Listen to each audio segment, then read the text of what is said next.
In the modern world, the connection between science and religion can be seen in the practices of many witches. Wicca was founded in the medieval era as a religion devoted to the study and worship of nature.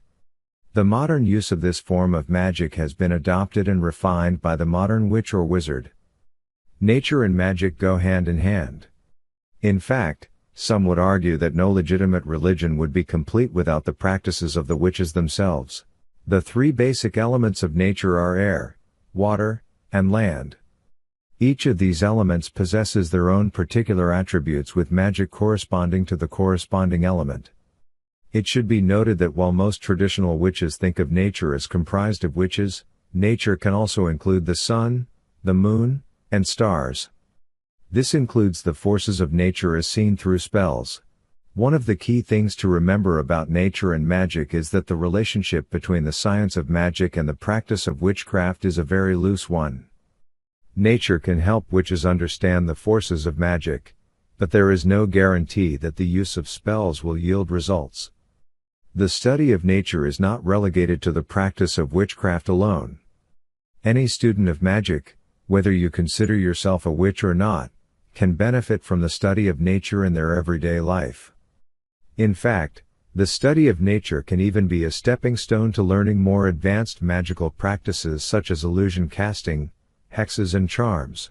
Nature and witchcraft go hand in hand because the natural laws and mystical powers of nature provide the framework upon which our magical practices are built.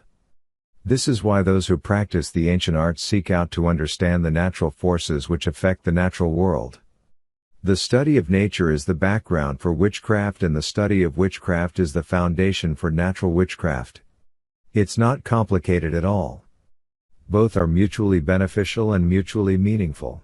The days and nights are always full of magical changes, as the moon cycles through each of the 7 natural seasons. This gives witches much knowledge of nature and the cycles of our lives, and she has to pass this on to her fellow witches. Nature and witchcraft teach that nature is never cruel or malicious, and the cycles of the moon and sun are never random or set in stone. The days and nights are always full of magical changes, as the moon cycles through each of the 7 natural seasons. This gives witches much knowledge of nature and the cycles of our lives, and she has to pass this on to her fellow witches. Nature and witchcraft teach that nature is never cruel or malicious, and the cycles of the moon and sun are never random or set in stone. The most important aspects of nature are light and darkness, and as far as witchcraft is concerned, these are 2 sides of one coin. Nature is a living thing, and our work in the natural world must therefore be done in the light of nature. In nature we find beauty in the wilds, the colors of the trees and flowers, and the sounds of the rushing waters.